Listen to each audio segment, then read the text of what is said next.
Bad theology costs lives. Last week we took a brief look at some of the weaknesses as well as the strengths in the way that Luther handled the Bible. Today, what I'd like to do is explore just one of his misunderstandings, in particular, his attitude towards the Jews, which took different forms over his working life. In his younger years, Luther defends Jews, but he seems to have expected them to convert en masse to Christianity. And when they didn't, slowly his attitude hardens against them, growing in the end into a real fury.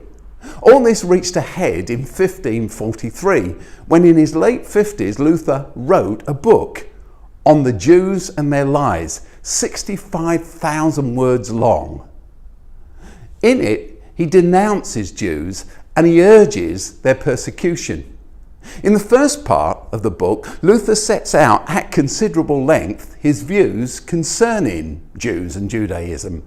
To quote him, this base whoring people, that is no people of God, and their boast of lineage, circumcision and law must be accounted as filth. Following that, he goes on to advise a number of solutions to the Jewish problem.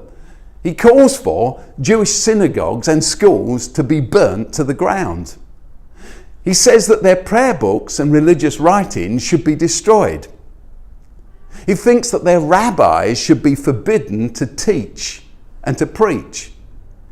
He says they shouldn't be allowed to own houses among Christians, and therefore that their property as well as their money should be confiscated and only given back to those Jews who truly repent and convert to Christianity.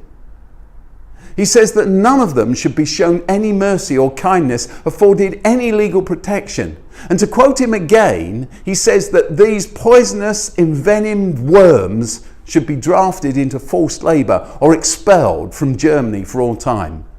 Shockingly, he even appears to advocate their murder, writing, "We're all at fault for not slaying them." But Luther's attack was more than just a case of verbal abuse. Even before he wrote his anti-Semitic book, he worked to ensure that Jews from Saxony, the area of Germany where he lived and had greatest influence, were expelled. So it should be no surprise to us that 400 years later, Luther was to become a Nazi favourite. They idolised him as a German hero, but especially because of his infamous anti-Jewish writing. The Third Reich even reprinted and displayed On the Jews and Their Lies during the Nuremberg rallies. For them it was just perfect fuel to stoke their violently anti-Semitic fervour. There were of course other influences on the Nazis as they planned the Holocaust, but what's beyond any doubt is that Luther offered a supporting voice. But why did he do it? In my view, Luther misread Paul on Judaism, misread the New Testament, and therefore misread the Jewish people. It's as though he turned Paul into his very own ventriloquist dummy, and then he made Paul mouth what were really his thoughts and opinions. Last week I explained that I believe he did this because he misunderstood Paul to be a 16th century European non-Jewish Protestant reformer, and then equated his own attitude and understanding of medieval Catholicism to that of Paul's first century understanding of Judaism. The outcome? He ended up believing that Paul rejected Judaism as a dead religion of useless works and preached a radical break with it. But this just isn't true. Paul was a Jewish thinker. He was committed to Judaism, which he never left. He simply came to believe that Jesus was the Jewish Messiah and the Jewish Messiah was the Messiah for the whole world. And now, as we know, Paul used the term works in a very specific way that made sense to his first hearers, but was completely lost on a 16th century German monk. We'll look at that a little bit more closely in coming weeks. But evidence of bad theology and the fact that it costs lives is everywhere. For instance, the witch hunts across early modern Europe in the 15th, 16th and 17th centuries based on the teaching of Exodus chapter 22 verse 18. Do not let a woman who does evil magic stay alive. Put her to death. Modern estimates place the total number of executions for witchcraft over that 300-year period as anywhere between 40,000 and 500,000 people, mostly women, all based on bad theology allied to a desire for power and control.